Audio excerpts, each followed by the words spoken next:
السلام علیکم پیارے بچوں، ویلکم جو زرین صبح ورچوئل اسٹوڈیو. ہمارے اس یوٹیوب چینل میں آپ تمام کا بہت بہت استقبال ہے. اور اگر آپ چاہتے ہیں کہ آگے بھی آپ کو ہمارے تمام ویڈیوز اسی طرح سے ملتے رہیں تو اس لیے ہمارے چینل کو سبسکرائب کرنا نہ بھولیں. تو چلیے دیکھتے ہیں آپ کا ٹاپک. آج ہم دیکھ رہے ہیں آپ کا ٹاپک خلائی مہمات اسپیس مشن. اس کا پارٹ 2 ہے. پارٹ 1 ہمارے یوٹیوب چینل پر اویلیبل ہے، آپ وہاں سے اسے دیکھ سکتے ہیں. جماعت داہم کے لیے مضمون ہے سائنس 1 اور میں ہوں آپ کی معلمہ Zareen Saba from MCGM virtual classroom Mumbai. School بند ہے لیکن تعلیم کا سلسلہ جاری و ساری رہے، اس لیے ہم ہر روز ایک نئے ویڈیو کے ساتھ آپ کے سامنے حاضر ہوتے ہیں.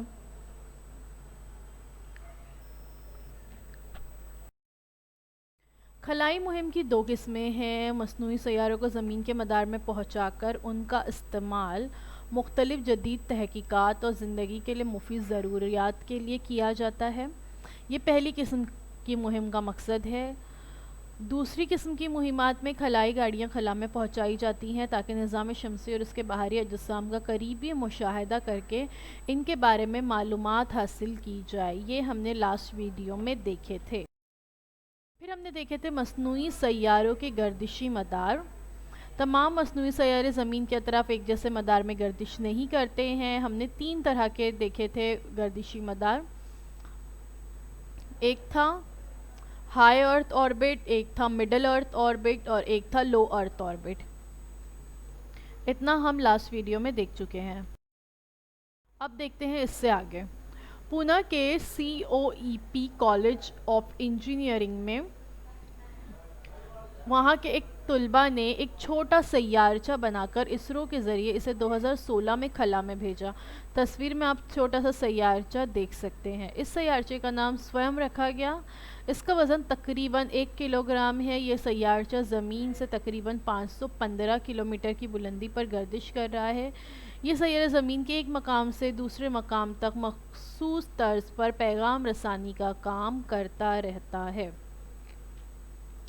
دیکھیے کالج کے بچوں نے جو ہے ایک چھوٹا سا سیارچہ بنایا ہے نا، کتنی بڑی بات. آپ لوگ بھی ایسا کچھ ضرور کریے. اور پھر یہ جو سیارچہ تھا آرٹیفیشل سیٹلائٹ، تصویر میں آپ دیکھ سکتے ہو، اس سے گورنمنٹ آف انڈیا نے اسرو کے ذریعے 2016 میں خلا میں بھیجا. اسرو کیا ہے؟ انڈین اسپیس ریسرچ آرگنائزیشن ہے. یہ بہت بڑا ادارہ ہے ہندوستان کا جو اسپیس ریسرچ کرتا ہے، خلا میں سیاروں کو بھیجنے کا کام بھی کرتا ہے. یہ دیکھیے یہ سیارہ ہے سویم اور یہ سیارچے کا نام سویم رکھا گیا اور اسے اسپیس میں بھیجا گیا. اب دیکھتے ہیں سیارہ بردار گاڑی یعنی سیٹلائٹ لانچ وہیکلز کے بارے میں. سیاروں کو ان کے مخصوص مدار میں پہنچانے کے لیے سیارہ بردار گاڑی کا استعمال کیا جاتا ہے. نام سے ظاہر ہے سیٹلائٹ لانچ وہیکل، سیٹلائٹ کو لانچ کرنے کے لیے اس کا استعمال ہوتا ہے. سیارہ بردار گاڑی کی کارکردگی نیوٹن کے تیسرے قانون حرکت پر مبنی ہوتی ہے. گاڑی میں مخصوص قسم کے ایندھن استعمال کیے جاتے ہیں. ایندھن کو جلانے پر بننے والی گیس گرم ہوتی ہے جس کی وجہ سے اس کے حجم میں بے پناہ اضافہ ہوتا ہے. یہ گیس گاڑی کی پچھلی جانب سے بہت تیزی سے نکلتی ہے جیسے کہ آپ تصویر میں دیکھ سکتے ہیں، جس کے نتیجے میں ایک مخالف قوت گاڑی پر عمل کرتی ہے اور گاڑی خلا میں جست لگاتی ہے. یعنی آپ سوچ سکتے ہیں کہ کتنی قوت سے پیچھے سے جو ہے گرم گیس نکلتی ہوگی جو اس طیارے کو پش کرتی ہے. وہ جو گاڑی ہے، جو وہیکل ہے سیٹلائٹ لانچ وہیکل، اس کو پش کرتی ہے اور پھر وہ گاڑی جو ہے وہ خلا میں چلی جاتی ہے. دیکھیے اس طرح سے تیزی سے یہ جو پیچھے سے گیس نکل رہی ہے اس کی وجہ سے گاڑی سیٹلائٹ جو ہے وہ طیارہ کہاں جاتا ہے؟ خلا میں پہنچ جاتا ہے. یہ ریئل ویڈیو ہے، ایک جو سیٹلائٹ لانچ ہوا تھا اس کا ریئل ویڈیو یہ آپ دیکھ رہے ہو. سیارہ بردار گاڑی کی ساخت سیارے کے وزن اور اس کے مدار کی بلندی پر منحصر ہوتی ہے. ایندھن کا انحصار بھی انہی عوامل پر ہوتا ہے. گاڑی کے مجموعی وزن میں ایندھن کا وزن سب سے زیادہ ہوتا ہے۔ دوران پرواز گاڑی کو ایندھن کے اس وزن کو ساتھ لے کر اڑنا ہوتا ہے۔ اس مسئلے پر قابو پانے کے لیے سیارہ بردار گاڑیاں ایک سے زیادہ مرحلوں پر مبنی بنائی جا رہی ہیں، جس کی وجہ سے مرحلہ در مرحلہ گاڑی کا وزن کم کیا جا سکتا ہے۔ مثال کے طور پر 2 مرحلوں پر مبنی سیارہ بردار گاڑی آگے ہم دیکھیں گے۔ یعنی کیا ہوتا ہے، یہ جو سیٹلائٹ لانچ وہیکلز ہوتے ہیں، اس میں زیادہ وزن تو ایندھن کا ہی ہو جاتا ہے، جو ایندھن اس میں استعمال کیا جاتا ہے جو سیٹلائٹ کو لانچ کرنے میں مدد کرتا ہے، تو ایندھن کا وزن ہی سب سے زیادہ ہوتا ہے۔ لیکن ایندھن بھی بہت زیادہ ضروری ہے، ورنہ سیٹلائٹ لانچ کیسے ہوگا؟ تو دوران پرواز گاڑی کو ایندھن کے وزن کے ساتھ لے کر اس کو اڑنا پڑتا ہے، جو کہ بہت مشکل ہے۔ اس لیے گاڑی اور سیٹلائٹ لانچ وہیکلز یا سیارہ بردار گاڑیاں اس طرح سے تیار کی جاتی ہے کہ ہر مرحلے پر وہ جو ایندھن کا ایک حصہ جو استعمال ہو چکا ہے، اتنا حصہ اس سے علیحدہ ہو جاتا ہے، اور مرحلہ در مرحلہ حصے اس کے کم ہوتے جاتے ہیں، اور اس طرح سے سیٹلائٹ کا وزن کم ہوتا ہے۔ دیکھیں یہاں پر آپ دیکھ سکتے ہو اسرو کا تیار کردہ PSLV کا بیرونی ڈھانچہ۔ نیچے سے دیکھتے ہیں، نیچے ہے ٹھوس ایندھن پر کام کرنے والے ابتدائی مرحلے میں زوردار جست دینے والا انجن نیچے لگا ہوتا ہے۔ ٹھوس ایندھن پر کام کرنے والا پہلا مرحلہ، مائع ایندھن پر کام کرنے والا دوسرا مرحلہ، مائع ایندھن پر کام کرنے والا تیسرا مرحلہ، مائع ایندھن پر کام کرنے والا چوتھا مرحلہ، اور اوپر ہے ایک دم آخر میں سیارہ رکھنے کی جگہ، جہاں پر آرٹیفیشل سیٹلائٹ اس کے اندر موجود ہوتا ہے۔ یعنی آپ دیکھ سکتے ہو اتنا بڑا جو یہ سیارہ بردار گاڑی ہے، یہ اس کا پورا نچلے کا حصہ صرف اور صرف ایندھن کے لیے استعمال ہوتا ہے، اور ہر مرحلے پر جب یہ ایندھن اس میں کا ختم ہو جاتا ہے تو وہ نیچے کا حصہ اس سے علیحدہ ہو جاتا ہے۔ سیارے کی اڑان کے پہلے مرحلے میں گاڑی کا جو ایندھن اور انجن استعمال ہوتا ہے، وہ سیارے کو ایک مخصوص بلندی تک پہنچاتا ہے۔ اس مرحلے کا ایندھن ختم ہوتے ہی ایندھن کی خالی ٹنکی اور انجن سمندر یا کسی غیر آباد مقام پر گر جاتی ہے۔ پہلا مرحلہ ختم ہوتے ہی دوسرے مرحلے کا انجن جاری ہوتا ہے۔ اب سیارہ بردار گاڑی کا صرف دوسرا مرحلہ باقی رہ جانے سے اس کا وزن بہت کم ہو جاتا ہے، اور یہ مزید زیادہ رفتار سے پرواز کر سکتی ہے۔ زیادہ تر سیارہ بردار گاڑیاں 2 یا اس سے زیادہ مرحلوں کے لیے بنائی جاتی ہیں۔ سامنے دی ہوئی شکل میں بھارت کے خلائی ادارے اسرو کے ذریعے بنائی گئی سیارہ بردار گاڑی PSLV کی تصویر دکھائی گئی ہے۔ ہم نے اس سے پہلے دیکھے تھے نا کہ سیاروں کی قسمیں، ان کے کام، ایک ٹیبل ہم نے دیکھے تھے اس سے پہلے والے ویڈیو میں۔ اس میں آپ کو 2 طرح کے سیارہ بردار گاڑیوں کے نام آپ نے دیکھے تھے، PSLV اور GSLV۔ تو یہ PSLV کی تصویر ہے۔ اب یہاں پر آپ دیکھ سکتے ہو الگ الگ قسم کی سیارہ بردار گاڑیاں۔ پہلے ہے SLV-3، اور یہ لو ارتھ آربٹ کے لیے ہے۔ پھر ASLV آپ دیکھ سکتے ہیں، پھر PSLV ہے، پھر اس کے بعد ہے GSLV، اور اس کے بعد GSLV کا ایک اور ماڈیفائڈ ورژن ہے یہاں پہ دیا ہوا۔ اور یہ تمام جو آپ دیکھ رہے ہو یہ ہندوستان کے، ہمارے انڈیا کے سیٹلائٹ لانچ وہیکلز ہیں۔ India's pride SLV small carrier rocket, ٹھیک ہے۔ اور یہ آپ انسان کی تصویر ایک دیکھ سکتے ہو، اور اس کے مقابلے میں یہ سب تصویریں بتائی گئی آپ کو کمپیریزن کے لیے کہ ہم ان طیاروں کے آگے کتنے چھوٹے سے نظر آئیں گے۔ پھر اس کے بعد ہے ASLV، پھر PSLV، پھر GSLV، پھر اس کے بعد ہے GSLV تھرڈ۔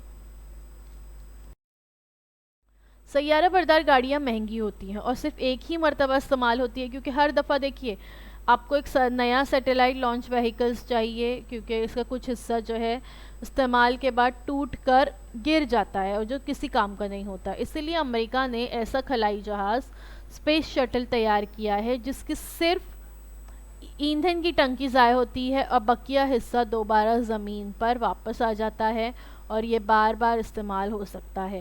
دیکھیے یہاں پر آپ کو اسپیس شٹل بتایا گیا ہے، ابتدائی مرحلہ علیحدہ ہو کر گرتے ہوئے. دیکھیے یہ ابتدائی مرحلہ جو ہے اس کا یہ سائڈ کا حصہ یہ علیحدہ ہوگا، اس کا ایندھن ختم ہو گیا تو یہ نیچے گر جائے گا. ایندھن کی ٹنکی علیحدہ ہو کر گرتے ہوئے، اب یہ ایندھن کی ٹنکی ہے یہ علیحدہ ہو کر جو ہے کیا ہوگی، نیچے گر جائے گی. اور خلائی گاڑی سیارے کے ایک مدار میں ٹھہر جاتی ہے اور اسپیس شٹل جو ہے وہ واپس آ جاتا ہے. یہ خلائی گاڑی ہے، آرٹیفیشل سیٹلائٹ ہے، وہ سیارے کے ایک مدار میں ٹھہر گئی اور اس کا جو اسپیس شٹل ہے جس سے یہ وہاں تک لانچ ہوئی تھی وہ پھر واپس زمین پر آ جاتا ہے. اس طرح سے خرچ بچتا ہے. دیوالی کے دنوں میں اڑایا جانے والا راکٹ بھی ایک قسم کا محرک ہے، یعنی ایک قسم کا لانچر ہی ہے. یہ سیٹلائٹ کو لانچ کرنے جیسا ہی کام کرتا ہے. اس راکٹ میں موجود ایندھن اس میں لگی ہوئی بتی کے ذریعے جلنا شروع ہوتا ہے اور راکٹ بالکل سیارہ بردار گاڑی کی طرح آسمان کی طرف جست لگاتا ہے. اگر کوئی غبارہ پھلا کر چھوڑ دیا جائے تب اس کی ہوا زور سے باہر نکلتی ہے اور غبارہ مخالف سمت میں دھکیلا جاتا ہے. یہ عمل نیوٹن کے تیسرے قانون حرکت پر مبنی ہے. آپ چاہیں تو آپ یہ کر سکتے ہیں، غبارہ جو ہے زور سے پھلائیے اور پھر اس کو چھوڑ دیجئے، اس کی ہوا تیزی سے باہر نکلے گی اور وہ غبارہ جو ہے وہ اپوزٹ ڈائریکشن میں دھکیلا جائے گا. یہی عمل جو ہے کام آتا ہے سیٹلائٹ کو لانچ کرنے کے لیے. زمین سے دور خلائی مہمات. اکثر مصنوعی سیارے ہماری زندگی کو زیادہ سے زیادہ آرام دہ بنانے کے لیے استعمال کیے جاتے ہیں، لیکن گزشتہ جماعت میں آپ پڑھ چکے ہو کہ ان سیاروں پر نصب دوربینوں کے ذریعے کس طرح کائنات کی مختلف چیزوں کے بارے میں زیادہ سے زیادہ معلومات حاصل کی جا سکتی ہے. اسی طرح کچھ خلائی مہمات صرف معلومات میں اضافے کے مقصد سے ہی چلائی جاتی ہیں. ان مہمات میں خلائی جہازوں کو نظام شمسی کے مختلف اجسام سے قریب پہنچایا جاتا ہے تاکہ ان کا قریب سے مشاہدہ کیا جا سکے.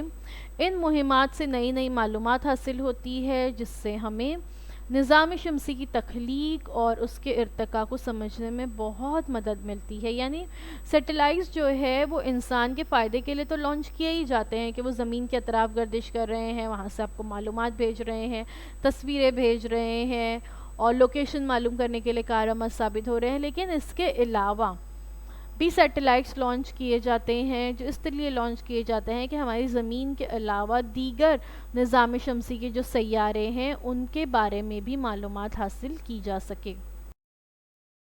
ان مہمات کے لیے خلائی جہازوں کا خلا میں پہنچنے کے لیے زمین کی ثقلی قوت سے نکلنا بہت زیادہ ضروری ہوتا ہے. آپ نے سبق ثقلی کشش میں پڑھا ہے کہ ایسا ہونے کے لیے کسی متحرک جسم کی ابتدائی رفتار یعنی سطح زمین پر اس کی رفتار کو زمین کی گریز ثقلی رفتار یعنی اسکیپ ویلوسٹی کہتے ہیں، اور اس کا اسکیپ ویلوسٹی سے زیادہ ہونا جو ہے ضروری ہے. کسی بھی سیارے پر گریز ثقلی رفتار ذیل کے ضابطے سے محسوب کی جا سکتی ہے. اسکیپ ویلوسٹی برابر جذر میں 2gm/r. جی کیا ہے؟ کشش ثقل کا مستقل ہے، m ہے سیارے کی کمیت، r ہے سیارے کا نصف قطر. اب یہ زمین کے لیے ہے کیونکہ خلا میں جانے کے بعد کمیت جو ہوتی ہے، وزن جو ہوتا ہے وہ کم ہو جاتا ہے. اسکیپ ویلوسٹی کی اب یہاں پر اس کی قیمتیں رکھی گئیں تو اس کو حل کرنے کے بعد مختصر کرنے کے بعد جواب آتا ہے 11.18 کلومیٹر پر سیکنڈ. اس کا مطلب ہے کہ خلائی جہاز کو زمین کی ثقلی کشش سے آزاد ہو کر خلا میں جانے کے لیے اس کی کم سے کم رفتار 11.2 کلومیٹر پر سیکنڈ ہونا ضروری ہے. یعنی پر سیکنڈ میں 11 سے زیادہ 11.25 کلومیٹر کا فاصلہ طے ہونا چاہیے. نظام شمسی کا قریب ترین فلکی جسم جو ہے وہ چاند ہے. چاند کی روشنی زمین تک پہنچنے کے لیے 1 سیکنڈ درکار ہوتا ہے.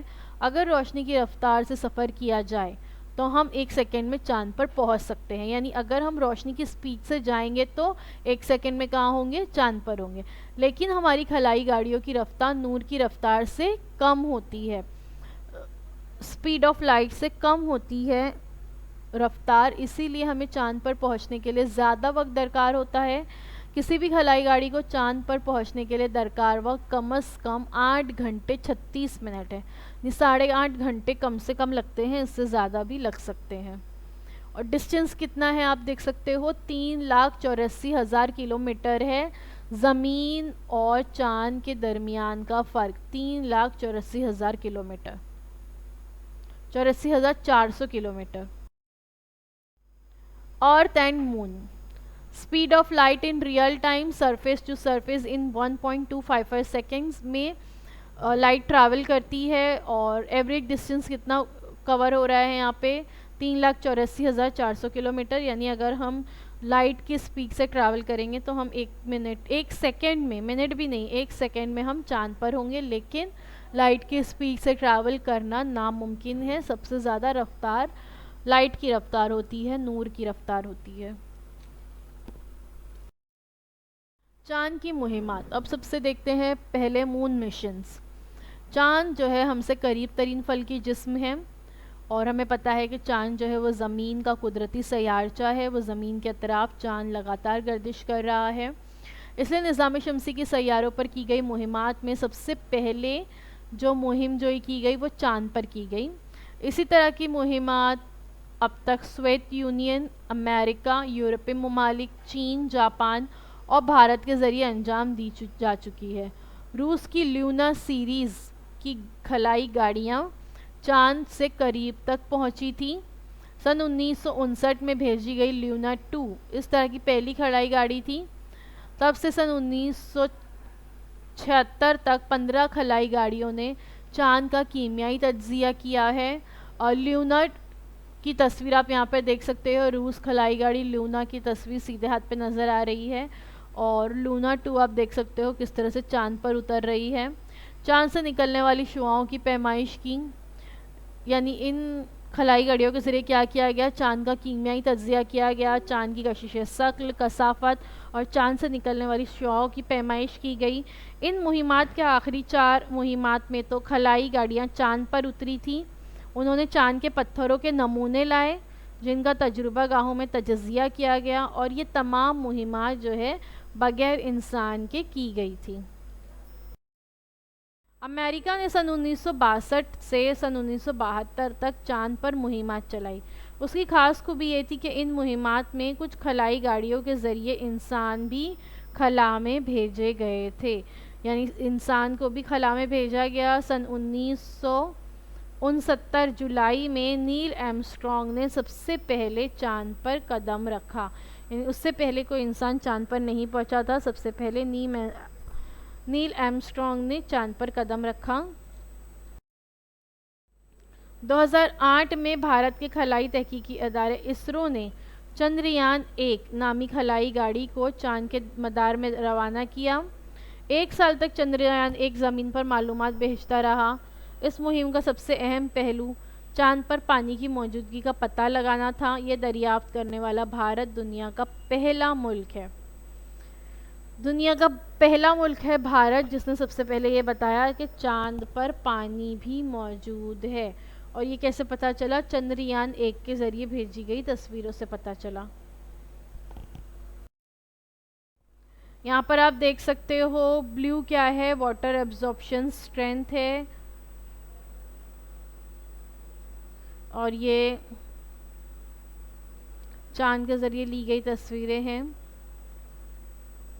جس سے چاند پر پانی کی موجودگی کا پتہ چلا ہے۔ اب دیکھتے ہیں مریخ مہمات یعنی مشن مارس۔ چاند کے پاس زمین سے قریب ترین فلکی جسم جو ہے وہ مریخ ہے۔ کئی ممالک نے اپنے خلائی جہاز مریخ تک روانہ کیے، لیکن یہ مہم بہت مشکل ہونے کی وجہ سے ان میں سے تقریباً نصف مہمات جو ہے وہ ناکامی کا شکار ہو گئی۔ لیکن یہ بات ہمارے لیے قابل فخر ہے کہ اسرو نے نہایت ہی کم خرچ میں نومبر 2013 میں منگل یان نامی خلائی جہاز داغا، جو ستمبر 2014 میں مریخ کے مدار میں پہنچا، اور اس نے مریخ کی سطح اور اس کے اطراف کی فضا سے متعلق معلومات فراہم کی۔ منگلیان India's mission to Mars completed 5 years on September 24, 2019۔ 2019 میں اس منگلیان کو 5 سال ہو گئے ہیں، یہ مریخ کے مدار میں ہی گردش کر رہا ہے اور وہاں سے معلومات بھیج رہا ہے۔ اور اس منگلیان یہ جو ہے اس پر ایک مووی بھی بن چکی ہے، مشن منگل، تو وہ آپ لوگ جو ہے ضرور دیکھیے، بہت اچھی اور معلوماتی فلم ہے۔ انڈیاز مشن ٹو مارس، بہت کم خرچ میں جو ہے یہ مشن کیا گیا۔ India's first mission to the red planet, 300 day cruise to Mars to explore the planet surface features mineralogy and atmosphere. اور مارس آربٹ مشن کا نام کیا رکھا گیا تھا؟ منگلیان۔ تصویر میں آپ جو ہے اسے اس کا سیٹلائٹ دیکھ سکتے ہیں۔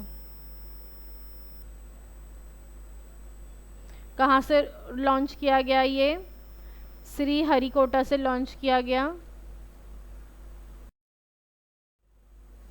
اب دیکھتے ہیں کچھ سائنسدانوں کے بارے میں۔ سب سے پہلے ہیں راکیش شرما۔ راکیش شرما جو ہے خلا میں پہنچنے والے پہلے بھارتی تھے، اور بھارت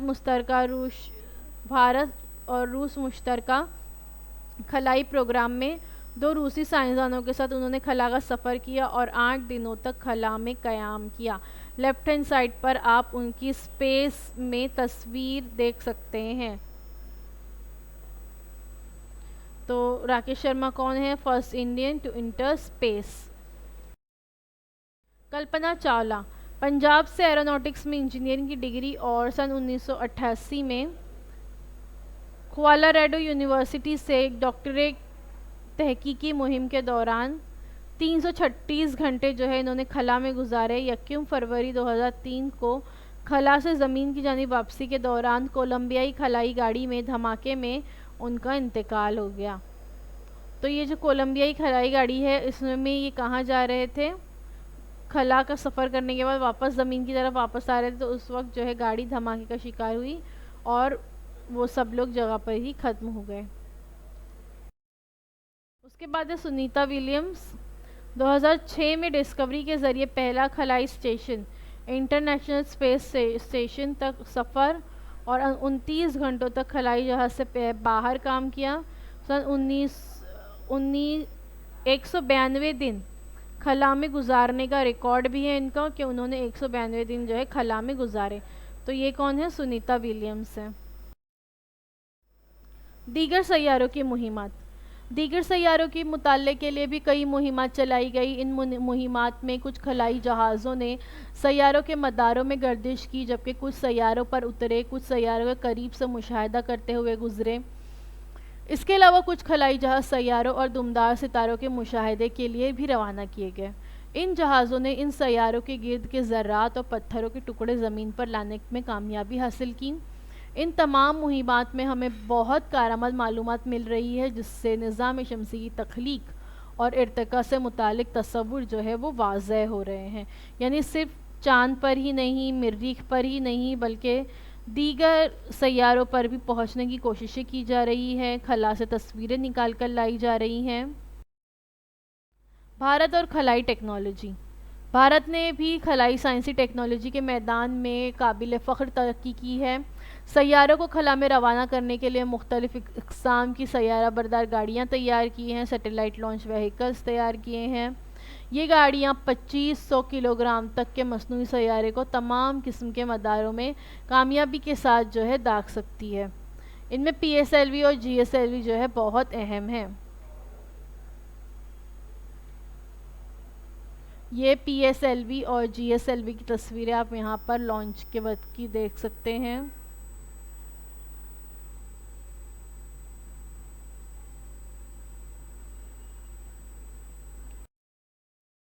بھارت کی خلائی سائنس اور ٹیکنالوجی میں ترقی کا ہماری ملکی اور سماجی ترقی میں بہت بڑا حصہ ہے۔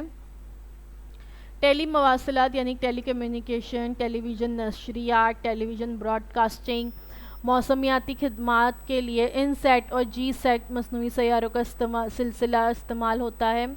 اس کی وجہ سے ملک بھر میں ٹی وی، ٹیلی فون اور انٹرنیٹ کی خدمات مہیا ہوتی ہے۔ اسی سلسلے کے ایک مصنوعی سیارہ ایجوسیٹ کا استعمال صرف تعلیمی میدان کے لیے ہی کیا جاتا ہے۔ بھارت میں قدرتی وسائل کی نگہداشت اور انتظامیہ، monitoring and management of natural resources اور قدرتی آفات کے حسن انتظام، ڈیزاسٹر مینجمنٹ کے لیے IRS سیاروں کا سلسلہ یا سیریز استعمال کی جاتی ہے۔ زمین پر کسی بھی مقام کے تعین کے لیے یعنی اس مقام کے طول البلد اور عرض البلد کو طے کرنے کے لیے IRNSS نے سیاروں کا سلسلہ یعنی سیریز قائم کی ہے۔ مصنوعی سیارے داغنے کے کچھ مراکز ہندوستان کے بتائے گئے ہیں۔ پہلا ہے تھمبا ترووننتپورم میں، پھر ہے سری ہری کوٹا، پھر اس کے بعد ہے چاندی پور اڑیسہ میں۔ تو یہاں پر کیا ہے، یہاں سے مصنوعی سیارے داغے جاتے ہیں۔ مصنوعی سیارے جن جگہوں سے داغے جاتے ہیں وہ جگہ زیادہ آبادی والی نہیں ہونی چاہیے، سنسان جگہ ہونی چاہیے۔ اس کے بعد ہے خلائی تحقیقی مراکز۔ سب سے پہلا ہے وکرم سارا بھائی خلائی مرکز ترووننتپورم میں ہے۔ دوسرا ستیش دھون خلائی مرکز سری ہری کوٹا میں ہے، اور اسپیس ایپلیکیشن سینٹر احمد آباد میں ہے۔ وکرم سارا بھائی کون ہے؟ ابھی ہم نے دیکھے وکرم سارا بھائی اسپیس سینٹر، تو وکرم سارا بھائی کو بھارتی خلائی پروگرام کا بانی کہا جاتا ہے، father of Indian space programme. انہی کی کاوشوں سے فزیکل ریسرچ یعنی لیبوریٹری کا قیام عمل میں آیا۔ حکومت ہند نے سن 1962 میں ان کی صدارت میں Indian national space research centre قائم کیا، جس کے تحت 1963 میں تھمبا ترووننتپورم میں ملک کا پہلا سیارہ داغنے کا مرکز بھی قائم ہوا۔ انہی کوششوں سے بھارت کا پہلا مصنوعی سیارہ آریہ بھٹ خلا میں داغا گیا۔ بھارتی ادارہ برائے خلائی تحقیق اسرو کا قیام ان کا قیام جو ہے ان کا سب سے اہم کارنامہ ہے۔ خلائی کچرا اور اس کا حسن انتظام۔ مصنوعی سیاروں کے علاوہ زمین کے اطراف انسان کی بنائی ہوئی دیگر اشیاء بھی تیرتی رہتی ہیں، جس میں داغنے کے دوران سیارے سے علیحدہ ہونے والے ناکارہ حصے، کسی سیارے کے دوسرے سیارے یا خلا میں موجود کسی اور شے سے ٹکرا جانے کے باعث پیدا ہونے والے ٹکڑے وغیرہ خلائی کچرا یہ کہلاتا ہے۔ مطلب کیا ہوتا ہے کہ اسپیس میں جب خلا میں سیٹلائٹ لانچ کیے جاتے ہیں تو ہم دیکھتے ہیں کہ سیٹلائٹ کا جو نیچے کا حصہ ہوتا ہے جس میں ایندھن موجود ہوتا ہے وہ ہر دفعہ اس سے ٹوٹ کر علیحدہ ہو جاتا ہے نا، اور آخر میں پھر سیٹلائٹ باہر نکلتا ہے۔ تو یہ جو اوپر کے حصے ہیں یہ کیا ہوتے ہیں، یہ گھومتے رہتے ہیں، واپس زمین پہ نہیں آتے، بلکہ زمین کے اطراف جو ہے اسپیس میں گھومتے رہتے ہیں۔ آپ نیچے یہاں پر دیکھ سکتے ہو، اس کو اسپیس گاربیج بھی کہتے ہیں۔ 2016 کی ایک رپورٹ کے مطابق 1 سینٹی میٹر سے زیادہ جسامت والے تقریباً 2 کروڑ بیکار ٹکڑے زمین کے گرد گھوم رہے ہیں۔ 2 کروڑ بیکار ٹکڑے جو ہے زمین کے گرد گھوم رہے ہیں۔ یہ تمام چیزیں خلائی کچرے کے زمرے میں ہی آتی ہیں۔ یہ کچرا مصنوعی سیاروں کے لیے نقصان دہ ثابت ہو سکتا ہے۔ وہ سیاروں اور دیگر خلائی گاڑیوں سے ٹکرانے پر انہیں نقصان پہنچا سکتا ہے۔ یہ کچرا دن بدن بڑھ رہا ہے۔ تصویر میں آپ دیکھ سکتے ہو 1957 1992 میں پوری اطراف میں خلائی کچرا، 2015 میں اور زیادہ، اور اب 2020 میں تو اور زیادہ جو ہے خلا میں کچرا بڑھ چکا ہوگا۔ تو دن بدن کچرا بڑھنے کی وجہ سے مزید مصنوعی سیاروں کو خلا میں بھیجنا بہت مشکل ہو گیا ہے، اس لیے اس کچرے کا کچھ نہ کچھ انتظام کرنا ضروری ہے۔